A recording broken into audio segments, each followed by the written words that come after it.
Esiet sveicināti. Šodien Rīgas studijā ir man šodien ir stereo divi viesi pat uzreiz.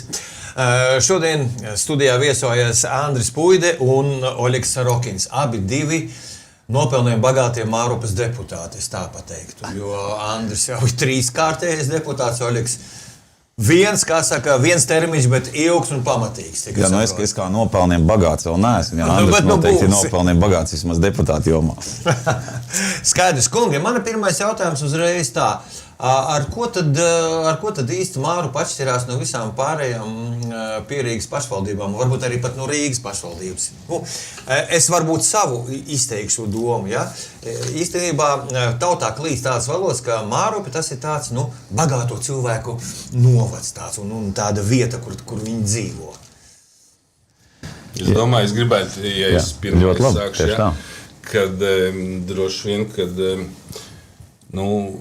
es teiktu nevis bagāto viennozīmīgi, bet mērķtiecīgāko. Tas ir cilvēku, kuri zina, ko dzīvē vēlas novads pirmām kārtām. Ja.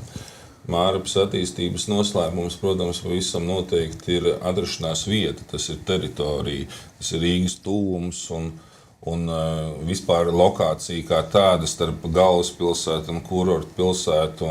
Un tas absolūti ir tas, kas piesaista cilvēkus.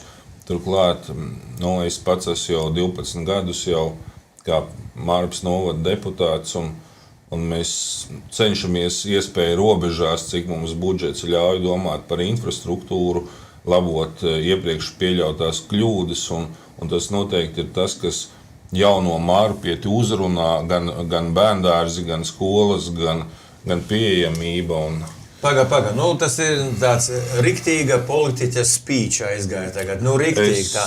Neko konkrēti, bet daudz un smuki un skaisti. Nē, bet es runāju par to, ka tautās nopietni klīst tādas valodas, ka Mārupa tas ir tāds, turīgo cilvēku novads, turīgo cilvēku dzīvošanas un apdzīvot vieta, un ka tur jums viss ir absolūtā šokolāde. Jums tur viss ir forši, jums tur viss ir kārtībā un principā jums tur nekādas problēmas nav.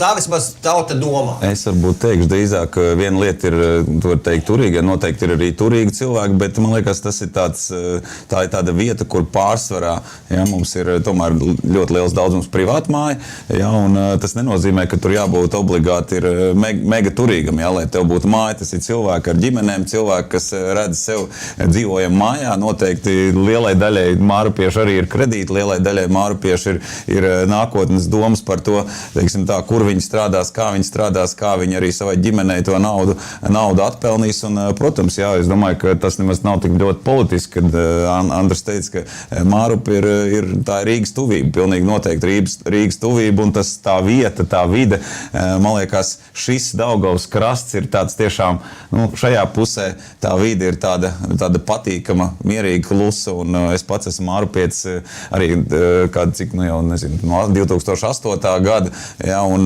kādreiz dzīvoju otrā Daugavas pusē un nevar iedomāties, ka atbraukšu uz šejienu. Man likās svešs šis Pārdaugavas rajons, bet dotajā brīdī es nevaru iedomāties īstenībā dzīvojot nekur citur.